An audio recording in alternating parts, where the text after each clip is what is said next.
Jadi kalau ngaji itu khatam. Khatam itu begini misalnya ya.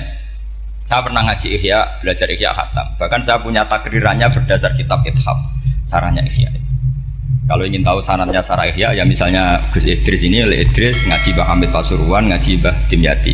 Mbah Dimyati ini ngaji sama kakaknya Kiai Mahfud Termas. Kiai Mahfud ngaji sama abahnya Kiai Abdullah. Kiai Abdullah ngaji sama abahnya Kiai Abdul Manan. Kiai Abdul Manan ini mulazim terhadap Sayyid Murtado Az-Zabidi. Jadi kalau santri Salafiyah ini ya kira-kira tokoh Sabiah.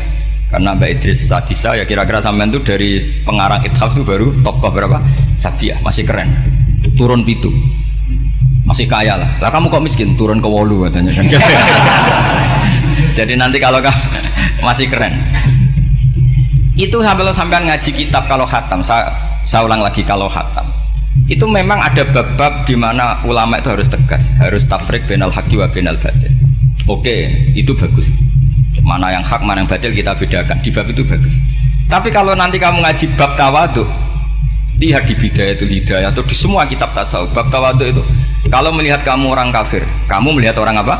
Kafir. Ini aso ma'akufri, ini maksiat wajar dia kafir. Saya ini muslim kok maksiat. Fadam bi akbah, maka dosa saya lebih buruk. Melihat orang tua, mesti ada aksaru ibadatan. Ini lebih tua, mesti ibadahnya lebih banyak. Nanti kalau melihat anak kecil, ada azharu minni sinnan, pasti maksiatnya banyak saya. Jika terus evaluasi gitu, sehingga nggak pernah takabur.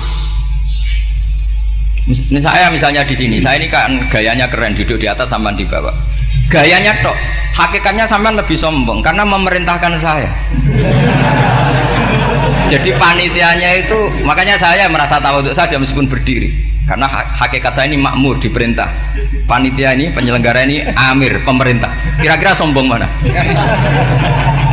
Itu sekali saya tidak memaafkan, finnar itu.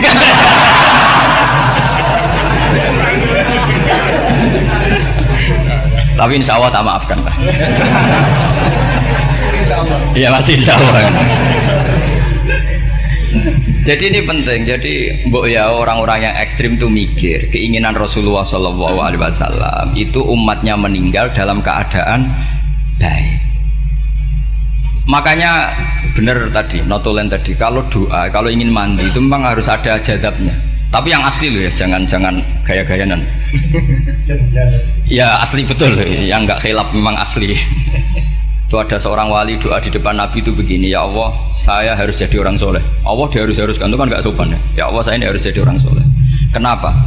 Sekali saya soleh maka surroh habibu, yang seneng kekasihmu. Sekali saya fasik maka yang seneng musuhmu, yaitu iblis. Tinggal jenengan milih mana, nyenengkan kekasihmu apa nyenengkan musuhmu.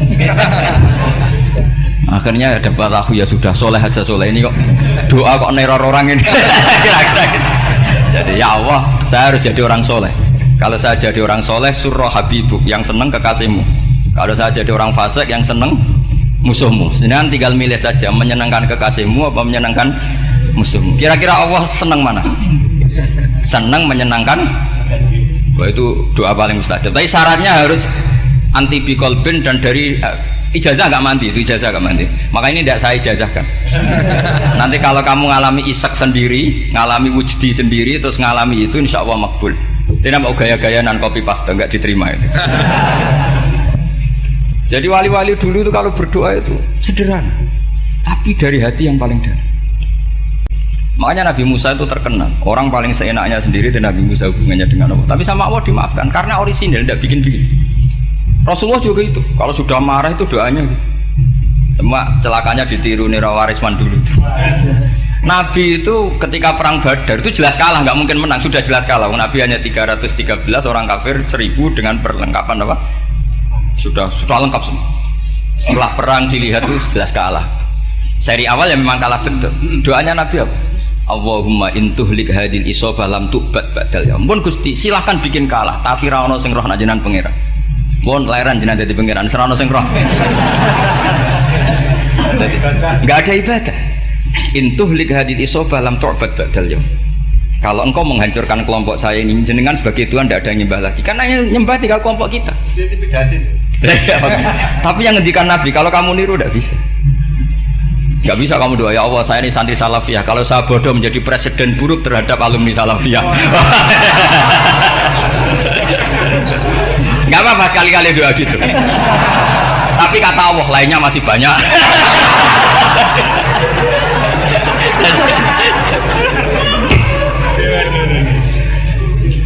Tapi itu syaratnya tadi harus ada al-wujdi wasima. Jadi makanya Imam Ghazali punya kitab al-wujdi wasima. Karena ada masrob, ada syarob. Jadi wali ngikuti para nabi itu ada masrob, ada syarob. Sehingga perasaannya itu beda. Saya punya sekian contoh. Makanya tadi saya bilang di sini yang cerita nanti tak baca Arabnya ya tabarruk dengan jamil apa kalim. Jadi Nabi menyontohkan gini ya. Hubungannya Nabi dengan umatnya itu kata Rasulullah ibarat orang punya unta atau sapi yang susah, yang sarodat itu berat. Kalau bahasa sini apa beda? Yang larat ya Pak? Melayu. Terus orang-orang lain ingin membantu, kubu sebelah ingin bantu, tapi ketika mereka ingin bantu malah unta ini tambah lari karena asing. Semua selain pemiliknya ini kan bagi unta itu asing. Jadi mau dibantu ditangkap tambah lari karena ini orang asing semua. Ngajinya agak jelas, asalnya agak jelas, tapi mau ikut ngurumat Islam ini asing semua. Akhirnya kata Nabi yang punya unta itu tadi datang, kemudian ngambil rumput, terus unta itu dipanggil, kemudian unta itu mengikuti. Kata Nabi, ibarat saya seperti itu. Kalau saya yang memimpin Islam, saya yang merawat umat saya, maka umat akan mudallalah, akan nurut. Tapi kalau yang rumat kalian, malah Islam menjadi kacau. Kenapa menjadi kacau? Karena tadi nyifati Allah saja salah.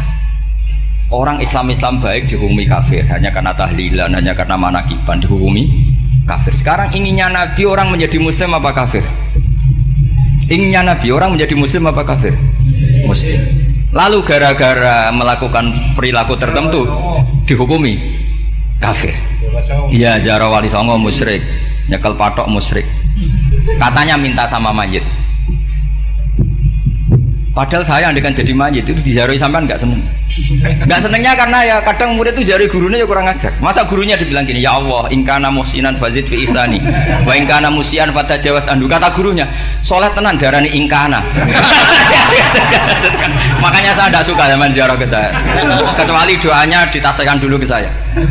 Makanya nggak boleh ziarah itu pada Nabi, bisa murtad kan? Coba itu baca di depan Nabi, murtad gak? Ya Allah kali ini baik maka gini, kalau buruk masa Nabi baiknya ingkana. Lah orang-orang yang menyerang kita kan itu gak ada zaman sahabat doa seperti itu. Ya mesti gak ada, mana mungkin sahabat baca itu di depan Nabi. Masa Nabi didoain ya Allah kalau dia baik maka fazid, maka kalau dia buruk ya gak mungkin. Lah mereka nyerang kita itu gak ada dalam sejarah sahabat. Ya sahabat kok nahlilin Nabi itu gak nabi mau didoain maghfir lahu. Kan ngenyek kanjeng Nabi jadi ngono ighfir lahu. Ya mesti saja sahabat gak akan tahlilan. Yang kabudut itu Rasulullah, bahkan diistilahkan kabudut saja salah. Intaqala ila rafiqil ala. Nah kalau sampai harus ditahlili, kalau enggak yang rokok betul. Amalnya pas-pasan, dosanya berkelanjutan. Kondak gimana? Punya tanah warisan yang hasil ngerebut milik orang lain. Kamu sudah mati, dipakai anak cucumu. Ini berkelanjutan enggak dosanya? Berkelanjutan, berseri-seri. Mereka kalau nyerang kita kan sahabat tidak melakukan itu untuk Nabi, ya nggak mungkin lah sahabat mendoakan itu pada Nabi, kan nggak mungkin.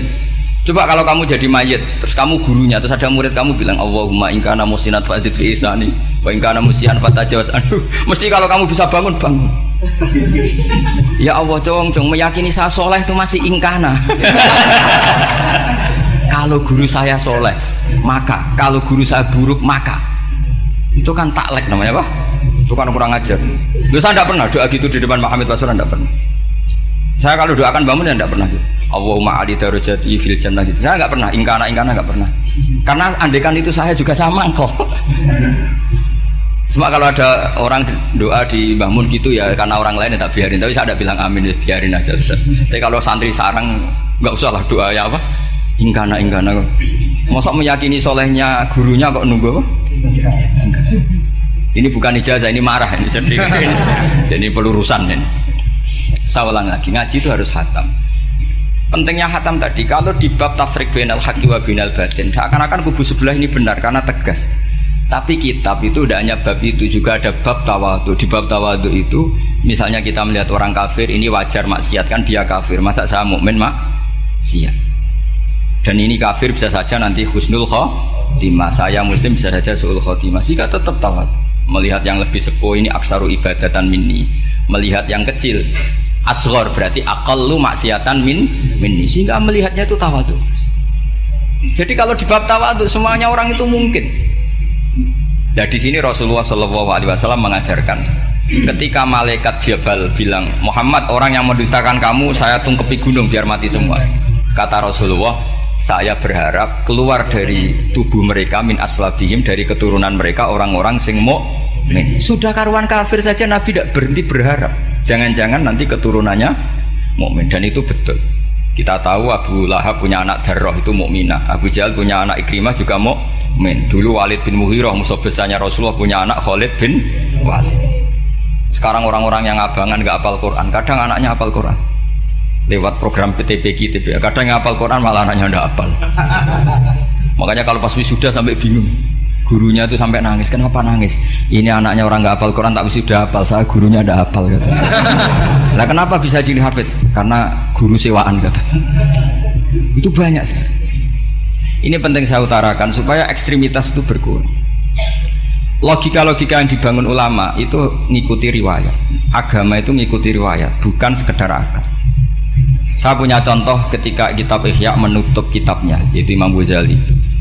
Itu ada dua orang. Ini di akhir kitab Rojak dan dipakai nutup kitab Ihya sebagai rojaknya Imam Ghazali. Ada dua orang min ahli nar dipanggil sama Allah. Ini sekaligus ijazah, kali ini ijazah betul. Yang dipanggil ke surga itu masih muqayyad dan biangkalil jahim, masih muqayyad, masih dibelenggu sama atribut neraka. Terus sama Allah ditanya, dia jong kabarin rokok, wah syarro maka dan kustingun rokok jenang takok, sekarang rai enak jen. Terus kata Allah, ya sudah kamu kembali ke sana karena kamu memang orang fasik.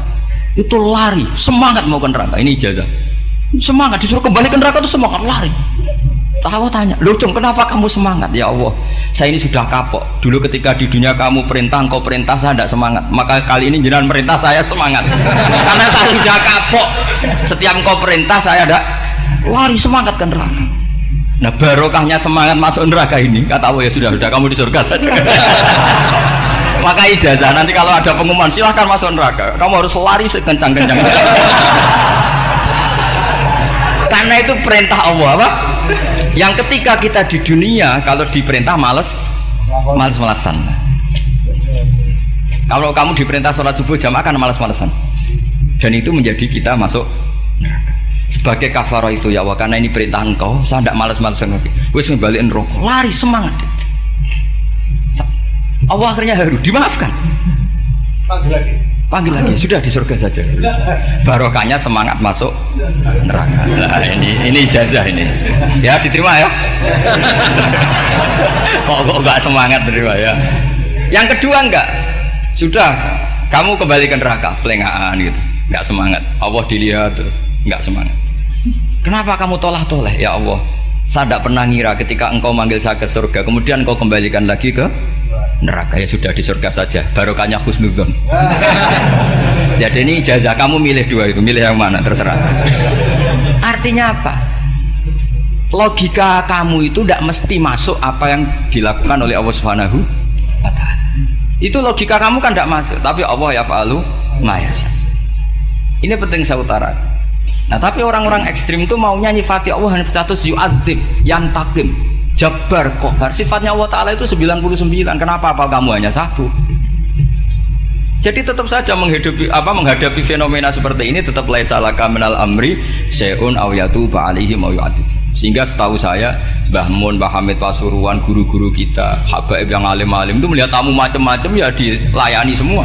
Karena ini ngadepi fenomena sosial yang semuanya tidak jelas. Kalau nggak jelas apa? Ya kita bisanya berharap karena afdolul ibadah itu intidharul farad. Kalau belum Islam sekarang kita harapkan nanti. Kalau bapaknya enggak kita harapkan anaknya. Kalau anaknya belum kita harapkan cucunya. Karena agama ini limangka nayarjuwa wal yaumal akhir. Agama ini bagi yang terus berpengharapan, bukan bagi yang putus asa. Assalamualaikum warahmatullahi wabarakatuh.